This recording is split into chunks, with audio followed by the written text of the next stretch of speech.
안녕하세요. 30대 월찬 아빠입니다. 시청하시기 전에 구독과 좋아요 부탁드리겠습니다. 진심으로 감사드립니다. 사회초년생과 신혼부부가 부동산 내 집 마련하기 위해 목돈 만드는 방법 관련해서 제가 실행한 방법에 대해서 말씀드리겠습니다. 목돈을 만드는 방법은 크게 두 가지로 나뉩니다. 첫째로는 현재 내가 필요한 돈과 가용한 돈을 정확히 파악하는 것입니다. 내 집 마련을 하시려는 분들 중에 실제로 내가 얼마나 돈이 필요한지 모르시는 분들이 꽤나 많습니다. 내가 필요한 돈은 투자 금액과 보유 금액의 차이이겠죠. 여기서 투자 금액은 보수적으로 생각해서 잡아야 합니다. 부동산은 투자 시 부동산 그 자체뿐만이 아니라 취득세 등 매수 시 필요한 세금과 재반 비용들이 있기 때문에 그 부분을 고려하지 않으면 낭패보기 십상입니다. 그리고 내가 가용한 보유 금액이 얼마인지 정확히 파악하는 작업도 필요합니다. 매수하려는 시점의 시장이 현재와 같이 불안한 시장이라면 역전세를 대비하기 위해서 보유 금액에서 신용대출은 산정하지 않고 버퍼로 잡는 등 보유 금액도 보수적으로 산정하는 작업이 필요합니다. 이때 내가 보유한 금액을 늘리는 것이 중요한데 그건 바로 거주 비용을 낮추는 것입니다. 거주 비용을 낮추는 방법은 여러 가지가 있습니다. 첫째로 현재 전세를 살고 있다면 월세로 임대차 계약을 변경하여 목돈을 마련할 수 있습니다. 둘째로 부모님 집에 얹혀 살 수 있다면 전세보증금 전부를 목돈으로 마련할 수 있습니다.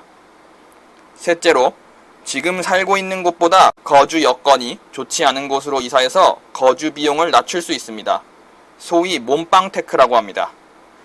이런 식으로 내 보유 금액을 늘려 내가 필요한 돈을 줄이는 방법을 취해야 합니다. 이렇게 실제로 내가 필요한 돈이 산출되면 이제 돈을 모아야 할 차례입니다. 두 번째 방법인 돈을 모으는 방법은 실제로 내가 필요한 돈을 달성하기 위해 악착같이 모으는 것뿐입니다.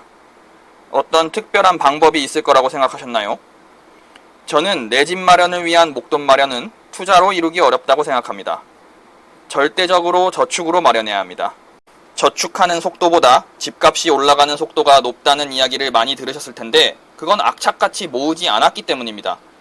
여기서 악착같이라는 의미를 잘 이해하지 못하시는 분들이 많은 것 같습니다.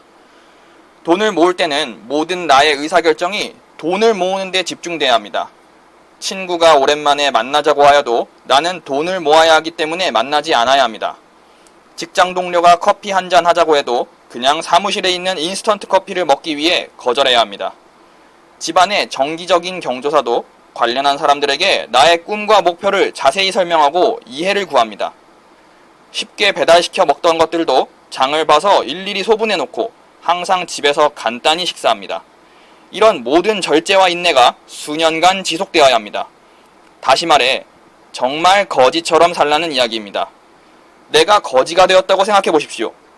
위에 말한 것들이 애초에 가당키나 한 이야기일까요? 항상 내가 거지가 되었다고 시뮬레이션을 해보면 돈을 모을 때 어떻게 행동해야 하는지 정답을 얻으실 수 있으실 겁니다. 이런 고통을 모두 참아내고 달성한 사람에게 주어지는 영광스러운 결과가 바로 내 집 마련과 부동산 등기 권리증이자 부의 길입니다. 모든 일에는 대가가 필요합니다.